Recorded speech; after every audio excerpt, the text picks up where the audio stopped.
Cinema serial നടൻ വിഷ്ണു പ്രസാദ് അന്തരിച്ചു. കരൾ രോഗബാധിതനായി ചികിത്സയിലായിരുന്നു. കൊച്ചിയിലെ സ്വകാര്യ ആശുപത്രിയിലായിരുന്നു അന്ത്യം. Mampazhakkalam, Kaasi, Kayyethum Doorathu, Runway, Lion, Ben Johnson തുടങ്ങി നിരവധി ചിത്രങ്ങളുടെ ഭാഗമായിരുന്നു സംസ്കാരം. നാളെ നടക്കും. ഹരികൃഷ്ണൻ വിവരങ്ങളുമായി. ഹരി, അദ്ദേഹത്തിന്റെ ജീവൻ രക്ഷിക്കാൻ സുഹൃത്തുക്കളൊക്കെ ശ്രമിക്കുന്നുണ്ടായിരുന്നു. മകൾ കരൾ ദാനം ചെയ്യാൻ തയ്യാറായിരുന്നു. പക്ഷേ അതിനു മുമ്പ് അദ്ദേഹത്തിന്റെ മരണം സംഭവിച്ചിരിക്കുകയാണ്. എന്താണ് വിവരങ്ങൾ?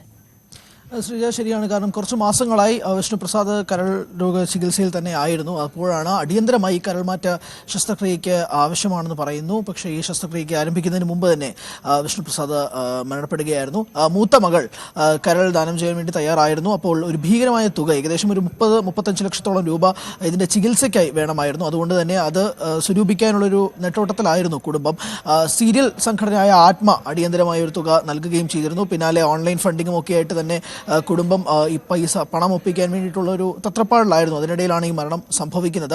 വിനയൻ സംവിധാനം ചെയ്ത കാശി എന്ന ചിത്രം, വിക്രമായിരുന്നു നായകൻ, 2001 റിലീസ് ചെയ്ത ചിത്രം. ആ ചിത്രത്തിലൂടെയാണ് വിഷ്ണു പ്രസാദ് സിനിമാ മേഖലയിലേക്ക് എത്തുന്നത്. പിന്നാലെ ബെൻ ജോൺസൺ, റൺവേ, ലയൺ അങ്ങനെ തുടങ്ങി നിരവധി ചിത്രങ്ങളിൽ അഭിനയിച്ചിട്ടുണ്ട്. അതോടൊപ്പം തന്നെ സീരിയൽ മേഖലയിലും വിഷ്ണു പ്രസാദ് സജീവ സാന്നിധ്യമായിരുന്നു. നായകനായും ക്യാരക്ടർ വേഷങ്ങളിലൊക്കെ ആയിട്ട് തന്നെ വിഷ്ണു പ്രസാദ് സജീവ സാന്നിധ്യവും കൂടിയായിരുന്നു സിനിമാ സീരിയൽ വേഷങ്ങളിലൊക്കെ തന്നെ. പക്ഷേ ഈ ഒരു രോഗം അത് വളരെ രീതിയിൽ തന്നെ അദ്ദേഹത്തെ ബാധിക്കുകയും ചെയ്തിരുന്നു. പിന്നീട് അദ്ദേഹത്തിന് തുടർന്ന് അഭിനയിക്കാൻ പോലും കഴിയാത്ത രീതിയിൽ ഈ കരൾ രോഗം വളരെയധികം രീതിയിൽ അദ്ദേഹത്തെ ബാധിക്കുകയായിരുന്നു. പക്ഷേ ഈ ഒരു തുക കണ്ടെത്താൻ സാധിക്കാതെ വന്നതോടുകൂടി തന്നെയാണ് ഈ സീരിയൽ സംഘടനയായ ആത്മ, പ്രത്യേകിച്ച് കിഷോർ സത്യയുടെ നേതൃത്വത്തിൽ ഉള്ള ആത്മ എന്ന സംഘടന ഈ ഒരു തുക, അടിയന്തരമായ ഒരു ചികിത്സാ തുക നൽകിയെങ്കിൽ പോലും അത് ഈ ഒരു ശസ്ത്രക്രിയയ്ക്ക് വേണ്ടിയിട്ടുള്ള ഒരു തുക മൊത്തത്തിലായിട്ട് വന്നിട്ടില്ലായിരുന്നു.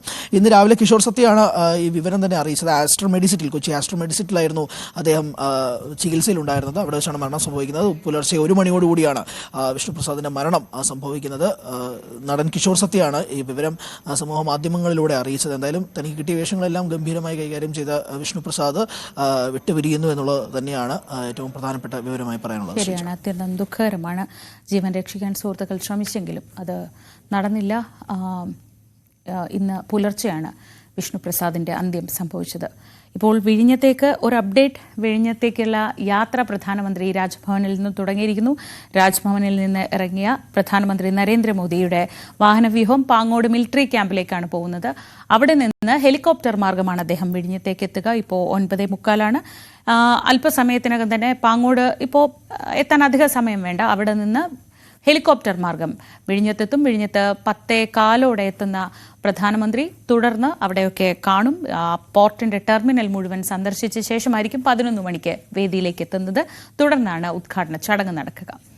മറ്റു വാർത്തകൾ നോക്കിയ ശേഷം അവിടെ നിന്നുള്ള അപ്ഡേറ്റുകളിലേക്ക് ഇടയ്ക്ക് മടങ്ങിയെത്താം. മാസപ്പടി കേസിൽ SFIOയുടെ തുടർ നടപടികൾ തടയണമെന്ന CMRL ഹർജി ഇന്ന് ഡൽഹി ഹൈക്കോടതി പരിഗണിക്കും. SFIO അന്വേഷണം ചോദ്യം ചെയ്തുള്ള പ്രധാന ഹർജിയിലും വാദം കേൾക്കും.